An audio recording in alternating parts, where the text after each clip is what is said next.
सुस्वागतम.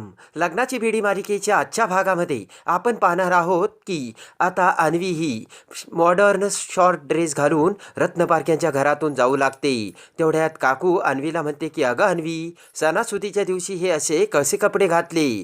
तेव्हा अन्वी म्हणते की आजी, हे कपडे सणाला घातलेले नाही आहेत मी. म्हणते की हा ड्रेस घालून मी माझ्या मैत्रिणीच्या पार्टीला चालले. तेव्हा ऋतुराज म्हणतो की अन्वी, अगं मोठ्यांशी असं बोलतात का. ऋतुराज म्हणतो की राखी जर आता असती तर.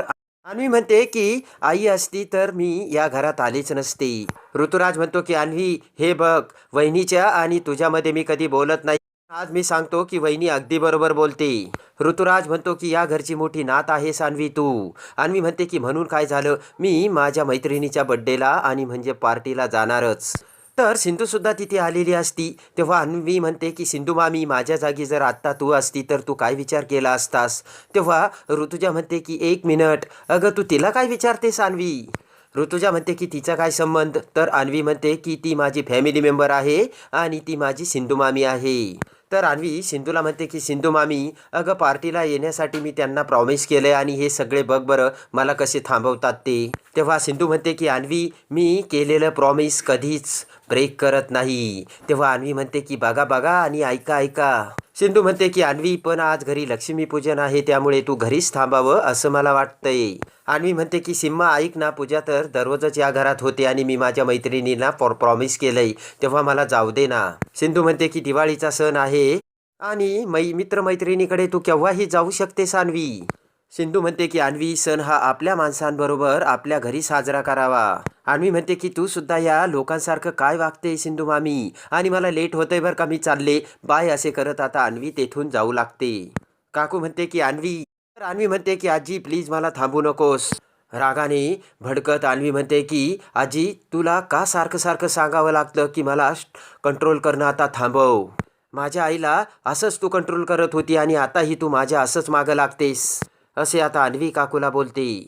तेव्हा सिंधू अन्वीला म्हणते की अगं अन्वी, मी जे तुला सांगते ते तुला पटतंय ना, आणि तू नेहमी माझं ऐकतेस ना, तेव्हा आज सण आहे, तू आज घरीच थांबावंस. अन्वी म्हणते की फॅमिली मेंबर आणि त्यांच्यामध्ये मला तू प्लीज अडकू नकोस सिंधू मामी.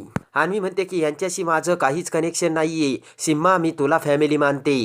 तेव्हा बोट करत ऋतुजा म्हणते की वहिनी, मला वाटतंय की या सर्व अन्वीच्या प्रकरणामागं या अन्वीला सिंधूचीच फूस असणार. रत्नाकर म्हणतो की ऋतुजा, सिंधूला तू मध्ये का ओढतेस. रत्नाकर म्हणतो की उलट सिंधू अन्वीला घरात थांबवण्यासाठीच बोलते.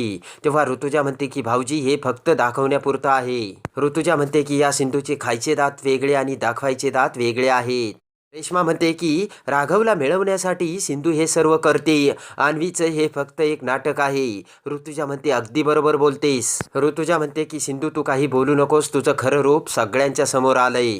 ऋतुजा म्हणते की तू इकडच्या माणसांना सल्ले देऊ नकोस, कारण इकडच्या माणसांचा आणि तुझा काहीच हक्क नाहीये सिंधू. मधू लगेचच ऋतुजाला म्हणते की तुम्ही असे काहीही विनूसमोर प्रश्न विचारत जाऊ नका, कारण विनू मला कालच प्रश्न विचारत होता, तुम्ही डॉक्टर काकूंना अगोदरपासूनच ओळखता का. तेव्हा मी त्याला काय उत्तर देऊ. सिंधू म्हणते की बरोबर आहे, वेणूसुद्धा मला असेच प्रश्न विचारतो, आणि मी तुम्हाला एक सांगते, मला जर या घरी यायचं असतं तर मी केव्हाच आले असते, कारण या घरचा पत्ता मला माहीत नव्हता काय.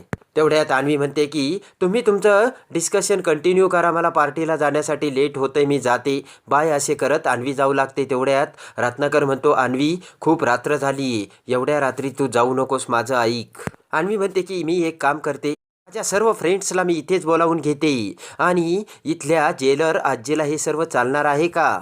तर सिंधू पुन्हा अन्वीला म्हणते की हे बघ अन्वी, प्रेमाने घरचे सर्व तुला थांबावायला सांगतात तेव्हा त्यांचं ऐक ना.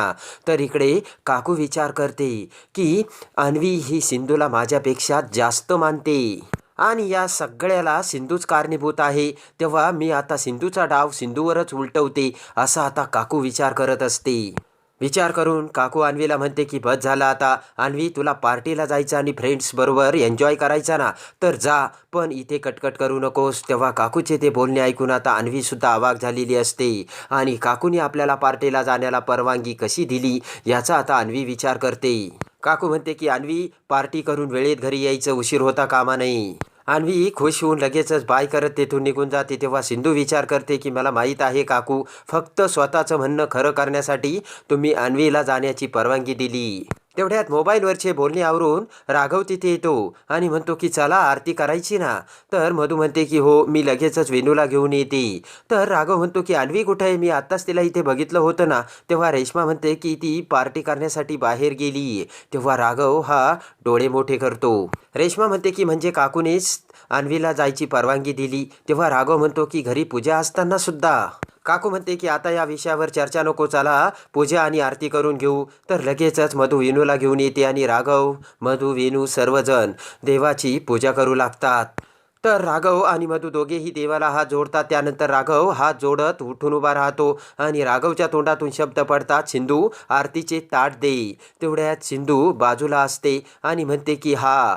तर ते सर्व ऐकून आता सर्वांना मोठा धक्का बसलेला असतो. तर मधू ही राघवकडे बघू लागते. तेव्हा सावी म्हणते की काय झालं ग आई, किती जोरात ओरडलीस तू.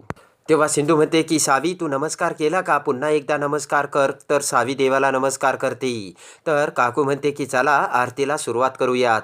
त्यानंतर आता मधू ही आरतीचे ताट घेऊन राघव समोर उभा राहते. पण तेवढ्यात राघवचा मोबाईल वाजतो. मधू आणि राघवने दोघांनीही आरतीच्या ताटाला हात लावलेला असतो. काकू म्हणते की राघव आता आरती झाल्यानंतर फोन घे. राघव म्हणतो की सॉरी काकू एमर्जन्सी आहे. तर फोनवरून लगेचच राघवला एमर्जन्सी बोलावले जाते. तेव्हा राघव म्हणतो की हो आलोच मी. आणि लगेच आरतीचे ताट रत्नाकरकडे देत पळतच राघव तेथून निघून जातो. तेव्हा काकू राणी सर्वांना मोठा धक्का बसलेला असतो. तेव्हा काकू ही रत्नाकर आणि विनूला आरती घ्यावयास सांगते. तर आता इकडे अन्वी ही तिच्या मैत्रिणीच्या पार्टीत आलेली असते. पण तिथे सगळे मित्रमैत्रिणी ड्रिंक्स करत असतात आणि अन्वीला ती पार्टी इतर पार्टीपेक्षा खूप वेगळी वाटत असते. एवढ्यात एक मुलगा अन्वीकडे येत म्हणतो की तू अन्वी. तेव्हा अन्वी म्हणते हो. तेव्हा तो त्याची ओळख करून देत म्हणतो की मी शांतनू. त्यानंतर शांतनू म्हणतो की पैसे आणलेत का. तर अन्वी म्हणते की मी ॲक्च्युली पैसे जमवण्याचा प्रयत्न करते, पण 50,000 अमाऊंट खूप मोठी आहे ना, त्यामुळे वेळ लागतोय. अन्वी म्हणते की पण तुमची फी. तर शांतनू म्हणतो की माझी मी फी हवी तेव्हा आणि हवी तशी वसूल करणार. तेव्हा अन्वी म्हणते की शांतनू आपण फोटोशूट कधी करणार आहोत. तर शांतनू म्हणतो आजच. शांतनू म्हणतो की याच ठिकाणी आपण आता इथेच फोटोशूट करणार आहोत. तर अन्वी म्हणते की आत्ता आणि इथे. तेवढ्यात एक मैत्रीण तिथेच म्हणते की शांतनूने आजपर्यंत ज्या ज्या मुलींचे फोटोशूट केले ना त्यांचे करिअर खूप मोठे झाले. आणि लगेचच शांतनू तिथेच अन्वीचे फोटो काढू लागतो. मोबाईलमधून अन्वीचे फोटो घेताच तो अन्वीला दाखवतो. तर शांतनू म्हणतो की बघ किती सुंदर फोटो आलेस आणि तूच कमाल आहेस, तर फोटोसुद्धा सुंदर येणार ना.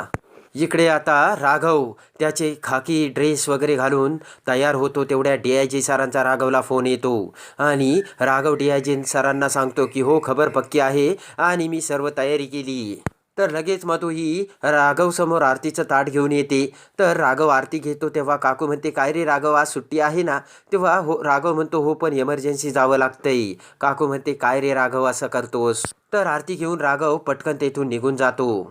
तर आता शांतनू इकडे अन्वीला एकदमच फसवण्याचा प्रयत्न करत असतो. गोडी गुलाबीने अन्वीसोबत बोलत असतो. तेवढ्यात अन्वी म्हणते की शांतनू मला आता उशीर होतोय, मी निघते. तर शांतनू पुन्हा अन्वीला थांबवतो.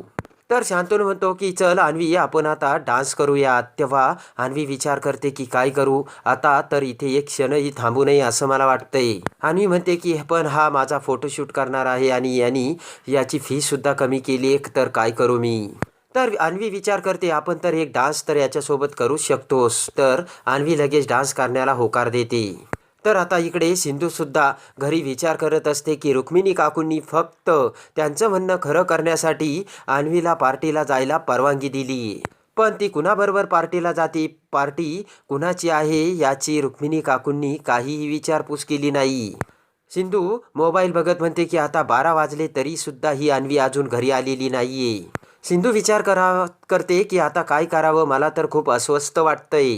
तर आता सिंधू म्हणते की मला आता अन्वीची विचारपूस करून तिच्याकडे जायलाच हवं. आणि सिंधूसुद्धा आता अन्वी ज्या ठिकाणी पार्टी करते त्याचा पत्ता शोधून तिथे येते.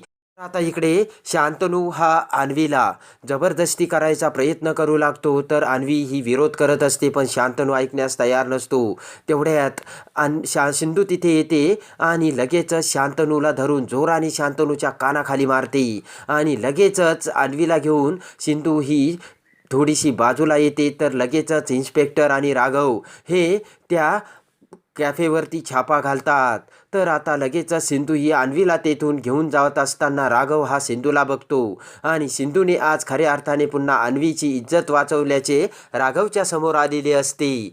तर आता अन्वीची इज्जत वाचवून खरे सत्य समोर येताच राघव हा कसा सिंधूचा होतो हे बघण्यासाठी आणि लग्नाची बेडी मालिकेच्या डेली अपडेटसाठी आपल्या चॅनलला लाईक करा, सबस्क्राईब